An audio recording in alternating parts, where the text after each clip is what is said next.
In a small village at the edge of a golden wheat field, there lived an old farmer named Elias. He had no wife, no children, only a loyal companion, a brown and white sheepdog named Bruno. Every morning, Bruno woke before the sun. He guided the sheep to pasture, guarded the barn at night, and sat beside Elias on the porch every evening, watching the sky turn orange and pink. The villagers often said, "Elias may live alone, but he is never truly alone. Bruno is more loyal than any man could ever be." One autumn night, dark clouds rolled over the hills. Elias fell asleep by the fireplace, exhausted from the day's harvest. But Bruno could not sleep. He smelled something wrong in the wind, smoke, faint but growing stronger. A spark from the chimney had drifted onto a pile of dry hay near the kitchen wall. Flames began to creep silently across the floor. Bruno barked. Once.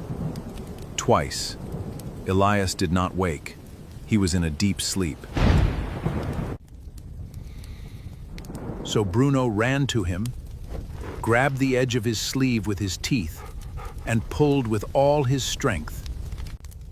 Elias woke coughing, smoke filling his lungs.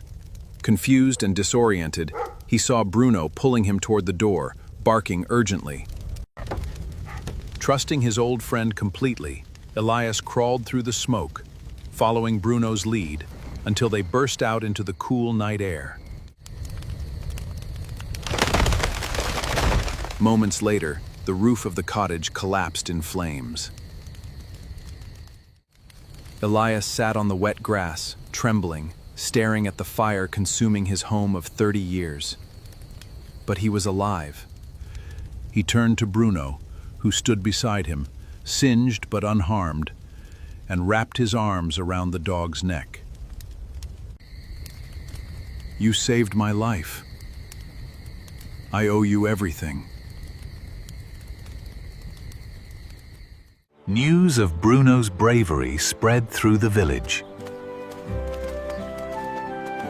Neighbors came from every direction to help Elias rebuild his home, carrying wood, laying bricks, sharing meals. Children came just to pet Bruno and call him a hero. Elias realized something that day. Loyalty and love, even from the humblest of creatures, could move an entire village to kindness. Years passed. Elias grew older, and so did Bruno, his steps slower, his muzzle turning white. But every evening, without fail, Bruno still sat beside him on the porch, watching the sunset together, just as they always had. One evening, a young boy from the village asked Elias, "Why do you love that old dog so much?" Elias smiled and placed his hand gently on Bruno's head. "Because true loyalty asks for nothing in return. Bruno never saved me for a reward. He did it because he loved me, simply, purely, without condition.